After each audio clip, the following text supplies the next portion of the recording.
Новости пресс-центра Якутского райкома КПРФ.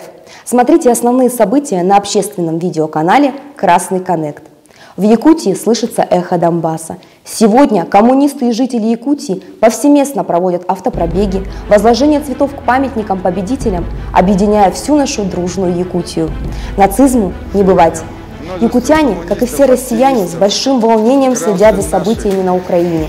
Официальный социалистический опрос показал, что большинство населения Республики Саха-Якутия выступают против оголтелых планов США и НАТО, создающих критические условия для безопасности России.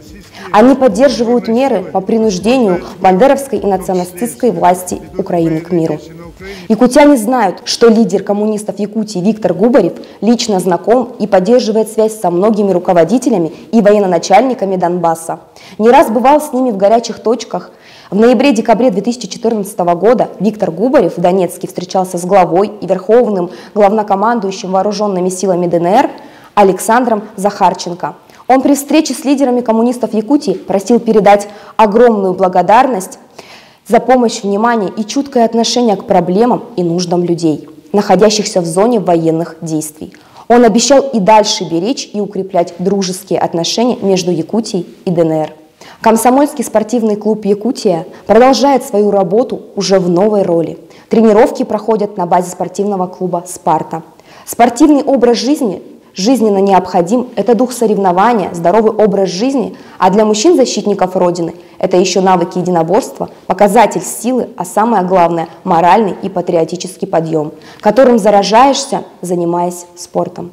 А вот российские ученые социалистической ориентации, заслуженные деятели Якутии Лазарь Филиппов, профессор, доктор философских наук, Георгий Родионов, кандидат педагогических наук, профессор, Августина Марфусалова, кандидат философских наук, Саргылана Гоголева, кандидат педагогических наук, Виктор Чернявский, заслуженный врач Республики Саха-Якутия, Иннокентий Романов, секретарь по идеологии Якутского райкома КПРФ, старший преподаватель исторического факультета СФУ. Вячеслав Куличкин, второй секретарь Якутского райкома КПРФ, мастер спорта.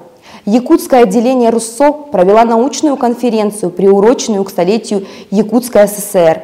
Тема научной конференции была выбрана не случайно и стала «Первые руководители советской власти». Как никогда сегодня актуальна тема кадров, энергичных руководителей, которые всецело могли бы посвятить себя на благо народа и своей родины, как это делали Максим Амосов, Платон Аюнский, Исидор Барахов, Степан Аржаков, Степан Васильев.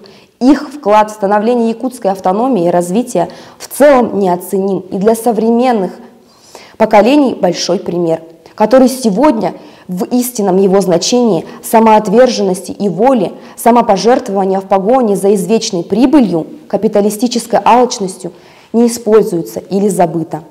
Множество книг, монографий сегодня выпущено уже современными учеными, писателями о жизни и работе замечательных людей, которые подарили нам будущее. Книги, которые сегодня нужно читать всем поколениям, вдохновляясь идеями, строить уже настоящее для будущего поколения. Выборы, они проходят ежегодно.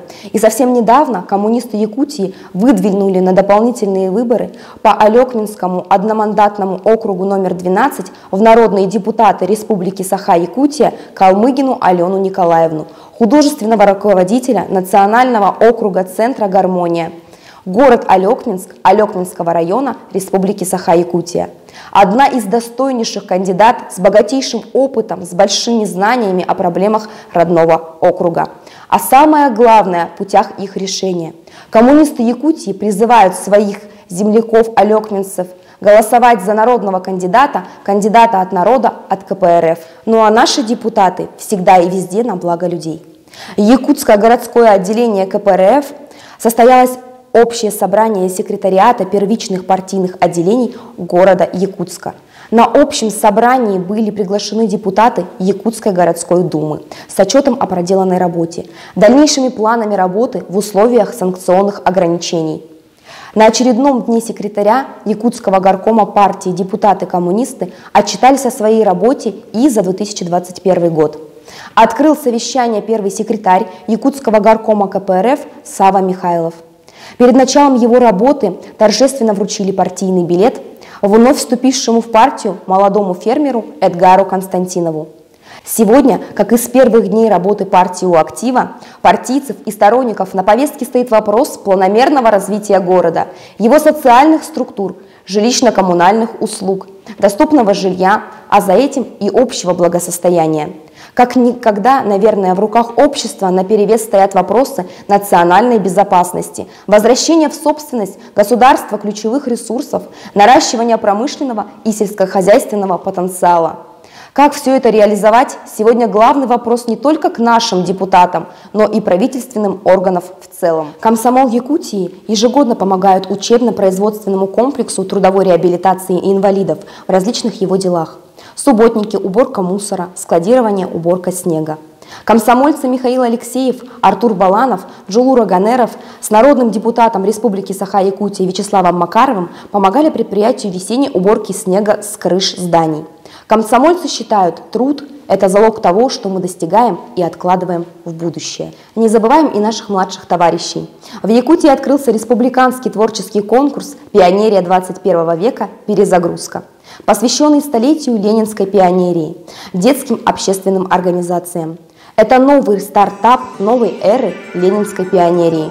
В год столетия ленинской пионерии Комсомол Якутии утвердил положение о творческом конкурсе «Пионерия 21 века. Перезагрузка», где детям предлагается показать то, как они видят пионерию сегодня, пионерию 21 века. В конкурсе могут принять участие учащиеся Республики Саха-Якутия в возрасте от 7 до 17 лет. Принимаются проекты и работы как от индивидуальных участников, так и от коллективной заявки в таких номинациях, как театральное, литературное, вокальное, хореографическое, художественное искусство. Для участия в конкурсе необходимо до 22 апреля 2022 года отправить на электронный адрес lksm.rf.yakutia@mail.ru работы в видео или фотоформате с подписью и описанием ФИО, СОЖ, город, класс, село и номером телефона для связи. Проекты и работы для общественного голосования и выявления победителей будут размещаться на странице «Пионерия Якутии» ВКонтакте.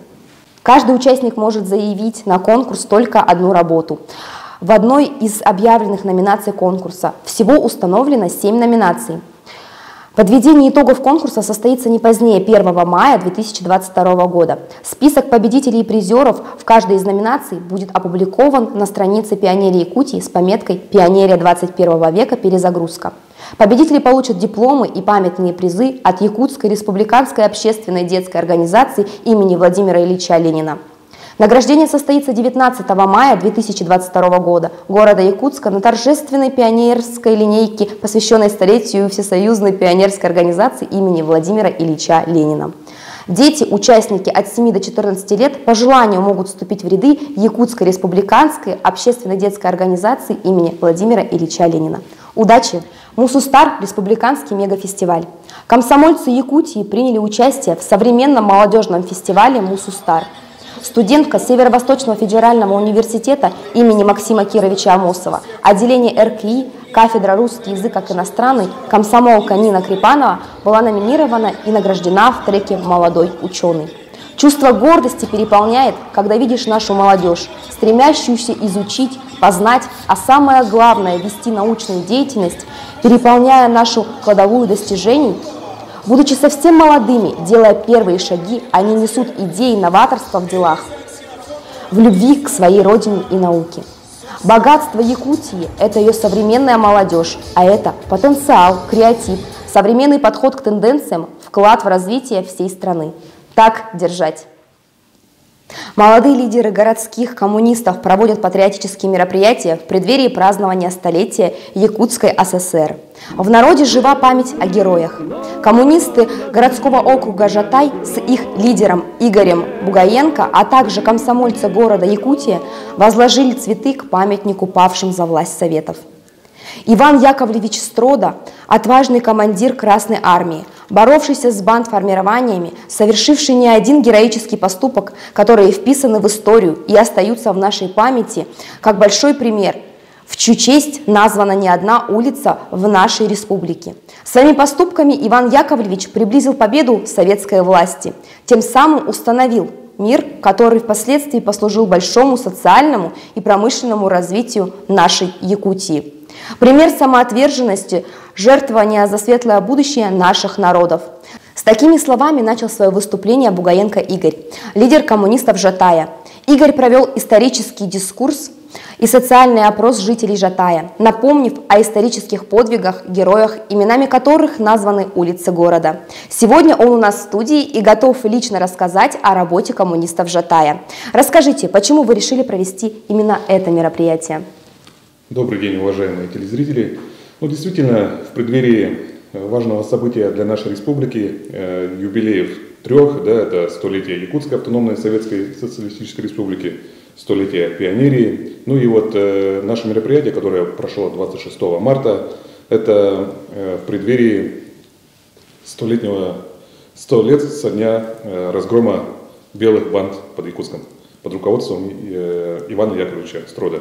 Это мероприятие у нас уже традиционное, ежегодное.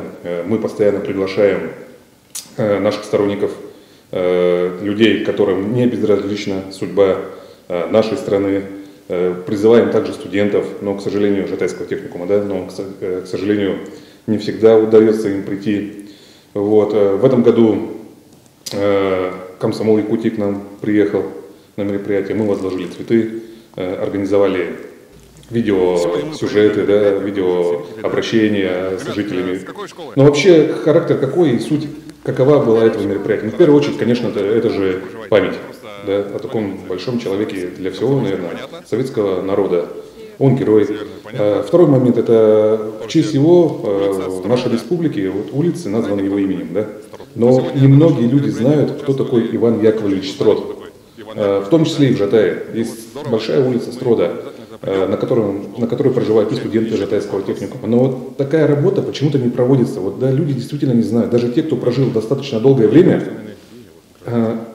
биографию, не то что биографию, просто какие-то выдержки из биографии не знают. И мы поэтому решили провести, пообщаться с жителями и выявить, насколько они действительно осведомлены и что они знают о Иване Яковлевиче Строда. Но, в принципе, есть над чем работать, мы итоги подвели, это действительно молодое поколение, школьники, они вообще не знают, кто такой Иван Яковлевич Строд. И наша задача, как коммунистов городского округа Жатай, должна заключаться в том, чтобы дать им немножко хотя бы информации о том времени, как же сражался Иван Яковлевич Строд за установление советской власти в республике, какие подвиги он совершил, что это вообще в итоге вылилось для России, для Советского Союза, то есть для становления нашей страны, и вообще в целом общества.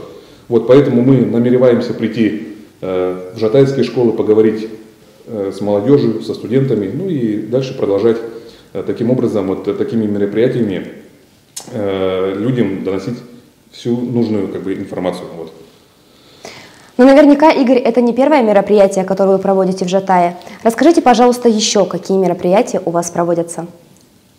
Конечно, последние 2 года, как и, наверное, везде, как и у всех, пандемия коронавируса, она определенные трудности внесла в нашу деятельность, в нашу жизнь, Учитывая то, что, конечно, наша первичная партийная организация состоит из людей старшего возраста, мы ограничили мероприятия, переходили в том числе и на формат ВКС, конечно, в своей деятельности мы руководствуемся уставом Коммунистической партии Российской Федерации. У каждого члена есть свои обязанности. Кто-то отрабатывает с ветеранами, Советом ветеранов городского округа Жатай, кто-то с организацией «Дети войны», кто-то разносит газеты, распространение информации такое.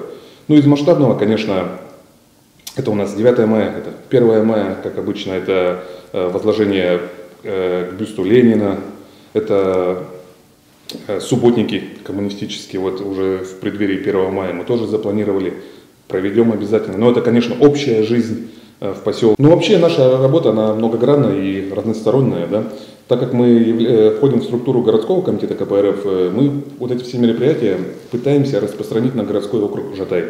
У нас такие направления, это молодежь, работа с молодежью, работа с ветеранами, работа со студентами, патриотическое воспитание, это распространение агитационного материала, партийной корреспонденции, встреча и с руководством того же самого же, да, городского округа Жатай. Вот сегодня мы планируем включить нашего члена партии в состав общественного совета городского округа Жатай, чтобы уже быть ближе, да, и знать действительно, что происходит в городском округе. Вот. С молодежью у нас налажена нормальная, хорошая работа. Наши творческие коллективы принимают участие в конкурсе детского и юношеского творчества «Земля талантов».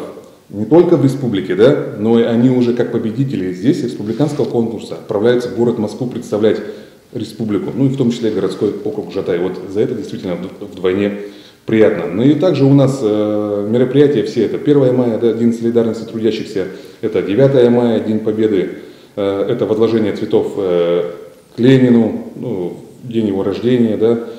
В общем, по всем фронтам мы действительно работаем, стараемся. Спасибо большое, Игорь. Мы желаем вам успехов в вашей работе. Спасибо. Детское желание объединить весь мир. Вот оно желание юных дарований республики. Старшая пионер-вожатая Республики Саха-Якутия, социальный педагог СОЖ номер 2 микрорайона Марха Альбина Бессонова помогает нашим детям нести добро и мир.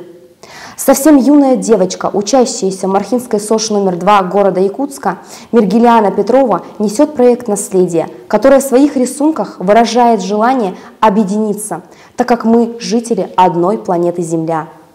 Как говорит она, мы все одна большая семья, которая хочет одного мира и процветания на нашей земле. Она, наша вожатая Альбина Бессонова, во всем ей помогает продвигать проект, проводить выставки, рассказывать о своих мечтах. На фотографии вы можете видеть совсем юных девчонок и тех, кто в нашей республике спешит им сегодня на помощь. Якутия встречает весну. Коммунисты и комсомольцы Якутии приняли участие в общегородском мероприятии «Встречай весну». Весенний праздник наполнил Комсомольскую площадь города Якутска громким смехом, добротой домашних угощений, дружными командными соревнованиями и душевными народными песнями. Наши коммунисты и комсомольцы приняли участие в весенних веселых стартах, которые объединили 6 молодежных команд. Они перетягивали канаты, прыгали в мешках, заплетали косички, участвовали в петушиных боях, в баскетболе с валенком. В итоге, конечно же, победила дружба. Участники были награждены грамотами и подарками от администрации города Якутска. Ну и, наверное, одной из самых приятных новостей для наших юных дарований и, конечно же, на радость их родителям, 30 марта 2022 года в Республике Саха-Якутия объявлен днем открытия 9 республиканских отборочных туров Всероссийского конкурса детского и юношеского творчества «Земля талантов». Его куратором по Дальневосточному федеральному округу является Вячеслав Макаров, народный депутат Республики Саха-Якутия и руководитель комсомола Якутии. Друзья, случилось долгожданное событие. Наконец-то стартует наш любимый конкурс. В 9-й раз «Земля талантов» начинает свой путь вокруг Солнца. Давайте посмотрим, к чему готовятся наши республики в новом сезоне. Тему 9-го сезона конкурса посвящена широкой пионерской деятельности и беззаветной пионерской дружбе. И не случайно его название выбрано «Пионерский костер». Потому что 19 мая 2022 года исполнится 100 лет со дня основания Всесоюзной пионерской организации имени Владимира Ильича Ленина, самой массовой детской организации во времена Советского Союза, объединявшей миллионы мальчишек и девчонок. В пионерии росли, развивались творчески и интеллектуально, познавали мир и основы человеческого существования, получали первые уроки политической культуры и лидерства, осваивали принципы морали и этики.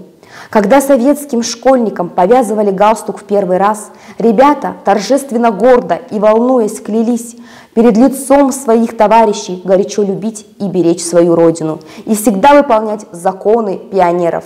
Быть лучшим в учебе, труде и спорте, быть честным и верным товарищем, всегда смело стоящим за правду, чтить память погибших героев и стать защитником Отечества. Яркая пионерская жизнь, романтика и энтузиазм служили мотивом к созданию огромного пласта произведений для пионеров и о пионерах. Послушайте, посмотрите, почитайте книги, и пусть эти произведения вдохновят вас на создание гениальных творческих номеров и образов пионеров 21 века. Скорее открывайте положение, внимательно читайте описание к теме и условия участия. Готовьте номера и подавайте заявки на сайте всероссийского конкурса «Земля талантов». Заявки принимаются до 15 мая 2022 года. Отборочные туры состоятся в городе Якутске 20 мая в Центре культуры и современного искусства имени Юрия Гагарина. А праздничный гала-концерт с награждением состоится 1 июня на Комсомольской площади. Прокладывайте новые пути, зачинатели новых полезных дел. На этом наш выпуск завершен. Подписывайтесь на новостной канал пресс-центра Якутского рескома КПРФ «Красный Коннект». Всего доброго, до свидания.